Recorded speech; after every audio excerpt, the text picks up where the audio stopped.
On the broadcast tonight, Tokyo approves revised school textbooks that calls Korea's control of Dokdo Island illegal. Seoul lodges a strong protest.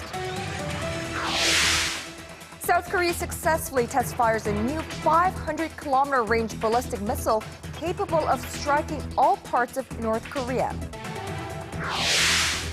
And cherry blossoms are in full bloom across Korea thanks to a recent burst of unseasonably warm temperatures. We take a look at how Seoulites are enjoying the spring flower festivals about 2 weeks earlier than usual. Early edition begins now.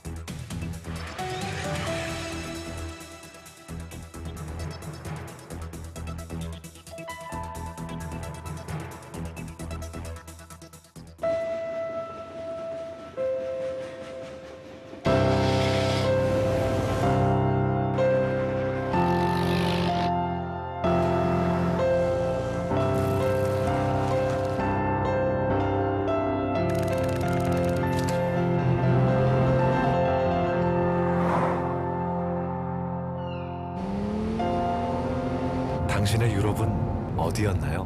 Excellence in flight. Korean Air.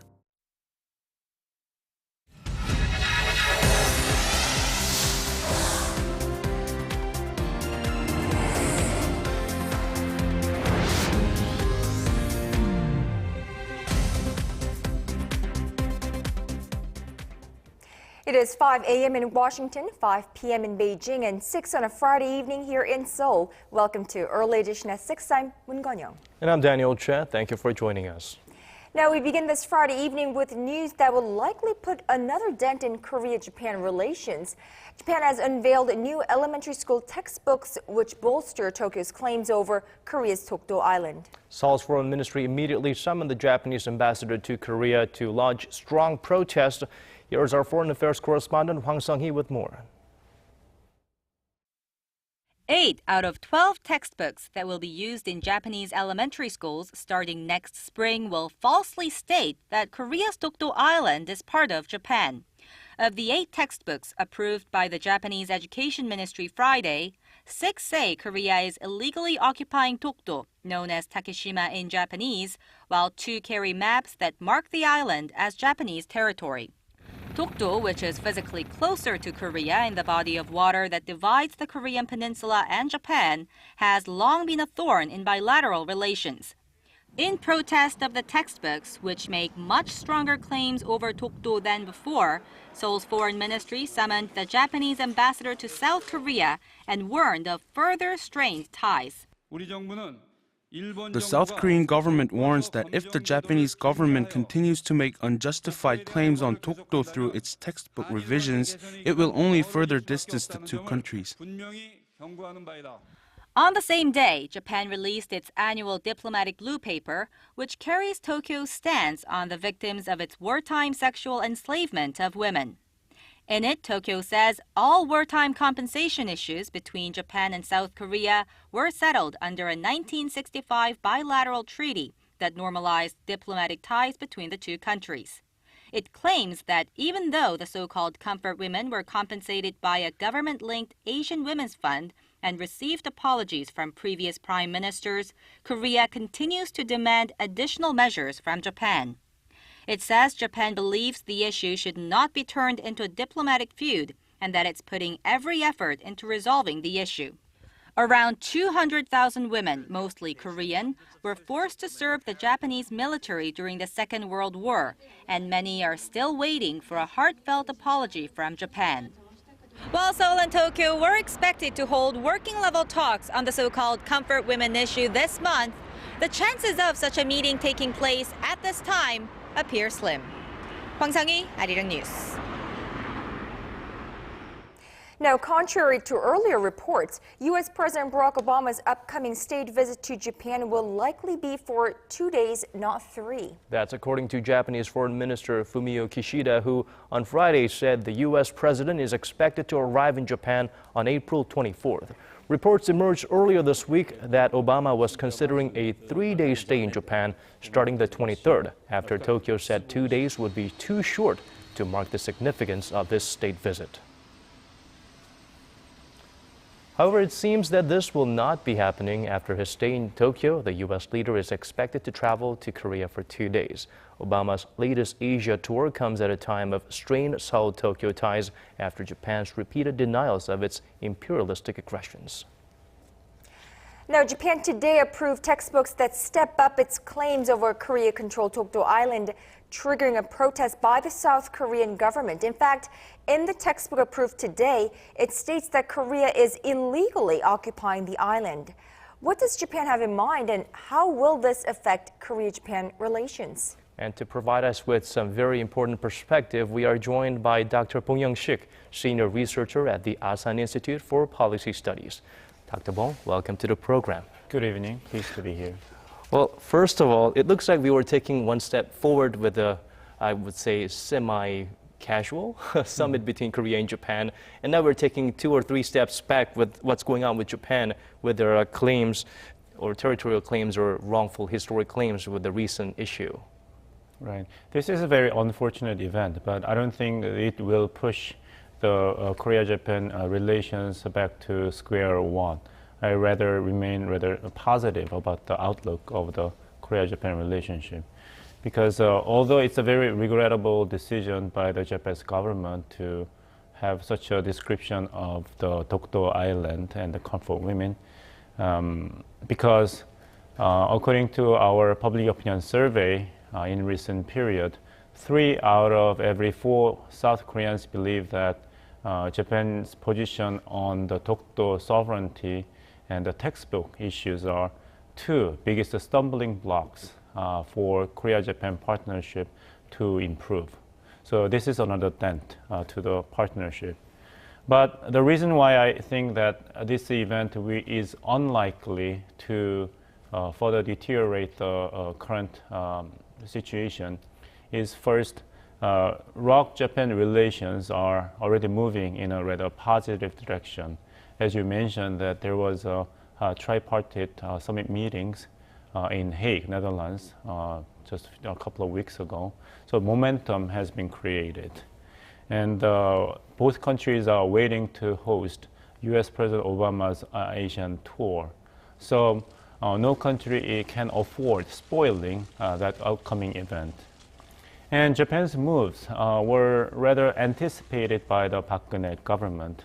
If you remember what Foreign Minister Yoon Byung-se said about these issues, that although he made it clear that South Korea would sternly respond to the Japanese actions, but he also very carefully separate South Korea's response to this textbook and diplomatic blue paper issues, and the South Korea response to the comfort women. So it was rather anticipated. So the sudden deterioration of bilateral partnership is not so likely after this. Now, you just briefly mentioned the Blue Book, the diplomatic Blue Book released by Japan today. Now, it maintains its previous stance on the so-called comfort women issue, where it claims that it was resolved by the 1965 treaty, normalization treaty between Korea and Japan. Now, just a couple of weeks ago, we saw Japanese leaders, pledging to abide by or honor the spirit of its 1993 apology on these Korea's or Japan's sexual enslavement of Korean women.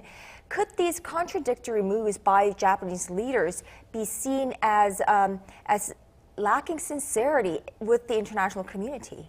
It is true that there exist 2 contradictory opinions on this apology on the comfort women issue in the Japanese politics and society. And it is also true that maintaining these 2 contradictory positions on the issues have been undermining Japan's credibility and international standing. But at the same time, it is the majority view in the international community that this issue is ultimately decided by the Japanese people themselves. It's Japanese people's own decision to how to commemorate their own past, how ugly or difficult it might be, and it is up to Japanese people themselves to decide what kind of country they want Japan to become. So the role of international community is only indirect, like the passage of the U.S. House Resolution number 121 in July 2007, proposed by Mr. Mike Honda, that stipulated Japan should formally acknowledge, apologize, and accept historical responsibility in a clear and unequivocal manner. But again, what international community can do on Japan is only indirect and limited. It's up to Japan's people and their government. Well, the latest move by Japan expected, as you mentioned, but of course a little bit unfortunate. But apparently is it possible that this could affect the biggest highlight in April for Japan and Korea, President Obama's visit to these two countries? Well, I don't think so. That's a good news because there are two reasons to believe that this event will not really make a big impact on Obama's visit to these two Asian countries. One is that the agendas are full. All these three countries' hands are full to deal with very urgent and important agendas. So the United States does not want any more distraction, and U.S. is likely to keep this issue of history in low profile. With South Korea, it's going to be a very short visit, and the focus should be North Korea and TPP as well. With Japan, of course, the big fish to fry is the Trans-Pacific Partnership negotiations. And having Japan on board is critically important for TPP to succeed. And Japanese government knows it very well. So it's going to be a very tough negotiation for the United States to bring Japan on board while demanding Japan to open its agricultural market further. So Obama administration also thinks that upon U.S. position on historical issues between Japan and South Korea, the U.S. has done enough. For instance, the disappointment statement immediately after Prime Minister Abe's visit to Yasukuni Shrine on December 26 last year. And it has been pressure by the Obama administration on the Abe government of Japan to declare that it will adhere to the Kono statement, which enable the first ever Korea-Japan summit meeting possible in Hague. So from the standpoint of all three countries waiting for President Obama's Asia tour, it is very important to keep everything triggered by the historical issues as low as possible, at least for now. At least for now, because it won't go away until Japan really fundamentally does something to it. Now, Korea, Japan, and the U.S. have agreed to hold a meeting of their chief nuclear envoys in Washington this coming Monday. They will be discussing the threats posed by North Korea's nuclear weapons. Now, despite the frosty relations between Korea and Japan, of course, do you think this security cooperation among Japan and Korea and the U.S. will continue? Yeah, I think so. The security cooperation among these three countries will continue because they share common interest in effectively deterring North Korea's reckless and provocative actions. Even Chinese are deeply concerned about uncertainties inside North Korea under the Kim Jong-un leadership, especially after the shocking purge of his uncle, Chang Song-taek. So there's a common interest among South Korea, Japan, and the United States to collaborate and cooperate in terms of dealing with the uncertainties stemming from Kim Jong-un's North Korea. That's one thing. And South Korea and Japan also have their own respective agendas to pursue with North Korea. And President Park Geun-hye of South Korea just declared her vision of reunification in Dresden, Germany. So how to incorporate the issue of peaceful unification and common prosperity on the Korean Peninsula with the effort to denuclearize the Korean Peninsula is very critical for South Korean government. And for Abe administration of Japan, the progress with regard to the abduction issue with North Korea should be kept in good harmony with Japan's support for international effort to deal with North Korea's nuclear and missile programs. So given all these common interests and need to harmonize their own respective interest with the issue of denuclearization of North Korea. I think these three countries will continue to strengthen their security cooperation. Well, Dr. Conn-young, thank you for making time and coming in to broaden our horizon with regards to this particular issue today. We look forward to having you back here as soon as possible. Thank you. It was my pleasure.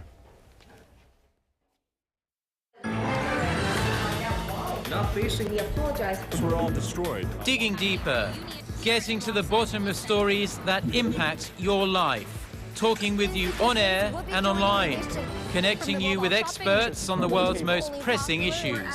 News and current affairs at its best with Conn-young and Daniel Choy on Early Edition at 6. Proposal for talks of holding regular reunions for families separated by the Korean War. Their reason. The South Korean military remains on high alert after 2 unmanned aerial vehicles recently infiltrated Korea's air defense zones undetected. Arirang News national defense correspondent Kim Hyun-bin has more on the latest findings regarding the North drone technology and South Korea's plan to deploy 500-kilometer range ballistic missiles that could target any location in North Korea. South Korean Defense Minister Kim Kwang-jin acknowledged Friday that the military lacks the capability to detect small-sized aircraft like the unmanned aerial vehicles that were recently found on South Korean soil. The drones, confirmed to be made and developed by North Korea, were not capable of loading explosives. But Kim said that if North Korea were to develop their technology, the regime might be able to load them with explosives or chemical weapons. The defense minister added that North Korea has hundreds of UAVs in its arsenal, and that they are very difficult to detect because they're so small. As such, the South Korean military plans to purchase low-altitude radar systems and other military equipment to prevent an infiltration of Korea's air defense zone. The ministry believes one of the drones, the one found north of Seoul in the city of Paju late last month, malfunctioned and crashed as it was headed back to North Korea. They added that the aircraft had flown at one point over the presidential office for 20 seconds, and a Japanese-made Nikon camera attached to it took around 190 pictures. In a separate development, the ministry says they successfully tested a 500-kilometer ballistic missile on March 23rd. It is capable of hitting any and all strategic targets in North Korea, including key nuclear and military facilities. This missile can hold up to 1 ton of explosives and is expected to be included in South Korea's combat arrangements starting next year. The South Korean military currently has missiles with a range of 300 kilometers that can hold 500 kilograms of explosives in its arsenal. So this successful test represents an upgrade. The ministry says the focus now turns to developing a ballistic missile with a range of 800 kilometers, which can hold up to 500 kilograms of warhead. This will allow the South Korean military to hit any target in the north from anywhere in the country. Kim Hyun-bin, Arirang News. And the North Korean drones found in the south in recent weeks were also the hot topic at Seoul's National Assembly. It was day 2 of the parliamentary interpellation session on this Friday, and the ruling and opposition parties clashed over a possible gap in national security. Arirang News political correspondent Kim Young-gil reports. Rival party lawmakers expressed concerns about the nation's air defense system at Friday's assembly session. They raised questions about why the government was not prepared for an infiltration of North Korean drones. Security is vital for national interest. How well prepared are we for such unprecedented intrusions by the communist state? We are considering buying a radar system that can detect low-flying objects. We are working with the Defense Ministry to devise a series of measures to bolster our air defense system. Lawmakers of the main opposition New Politics Alliance for Democracy honed in on the alarming fact that an unmanned aircraft found in Paju, Gyeonggi-do province flew over the presidential compound last month and snapped dozens of pictures. They raised concerns that the drones could be used to carry out attacks. I think South Korea has a serious security dilemma. We must not neglect the fact that the drones could be loaded with bombs or chemical weapons. The unmanned aerial vehicles are rudimentary spy drones, but Pyongyang may develop more advanced drones for attacks in the future. We are drawing up measures. The opposition lawmakers also grilled cabinet ministers over whether Seoul was prepared to counter a future nuclear test by Pyongyang. They urged the government to hold bilateral summit talks between South and North Korea. Prime Minister Chung said if Pyongyang does conduct a fourth nuclear test, the government will work with the UN Security Council to slap harsher sanctions on the Kim Jong-un regime. On Monday, the National Assembly will resume the interpellation session with a focus on the economy. Follow-up measures to the nation's biggest ever personal data leak earlier this year are expected to dominate the discussions. Kim Young-gil, Arirang News. A Mongolian-flagged cargo ship carrying 16 North Koreans sunk off the southern coast of South Korea early Friday morning, killing at least 2 people. The 4,300-ton cargo ship sent in an emergency distress signal shortly after 1 a.m. local time after encountering trouble. 3 people have since been rescued and taken to the hospital, and the bodies of the 2 crew members have been recovered. 11 still remain unaccounted for. South Korea's Yeosu Coast Guard have been dispatched 13 patrol boats and 6 search planes for search and rescue operations there. The Mongolian flagged ship had set sail from the Chunjin region in the north and was heading to a Chinese port carrying iron and ore.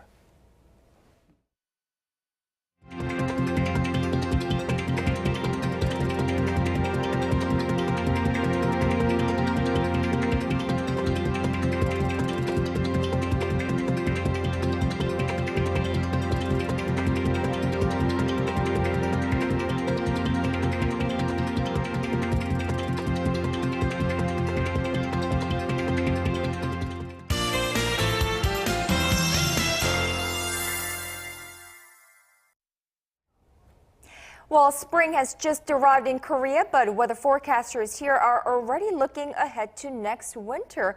And what they see is snow and lots of it. The Korean Meteorological Administration says the country should brace for heavy snowstorms this winter as El Nino conditions are likely to develop. Now, El Nino is a weather phenomenon that often results in extreme climate changes, and for Korea that usually means heavy precipitation. El Nino is expected to bring record hot temperatures for the northeastern United States and Japan this coming winter, but colder temperatures for the southeastern part of the U.S.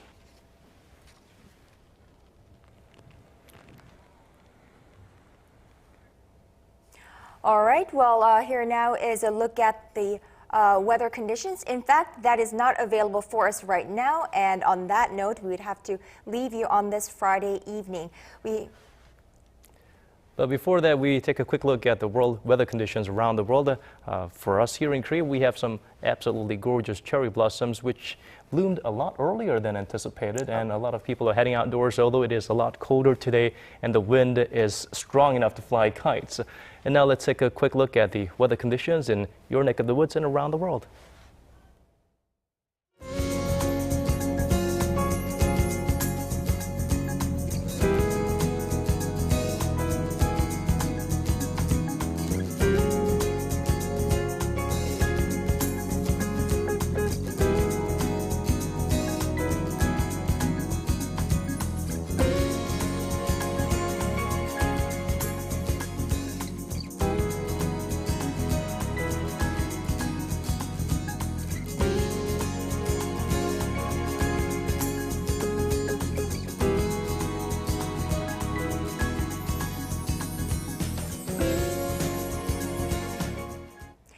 And that is a wrap for us on this Friday evening here in Seoul. Thank you for those of our viewers in Korea. Thank you for watching, and good night to you all. Well, thanks for tuning in. We look forward to bringing you more next week, same time here on Arirang TV. Have a great weekend.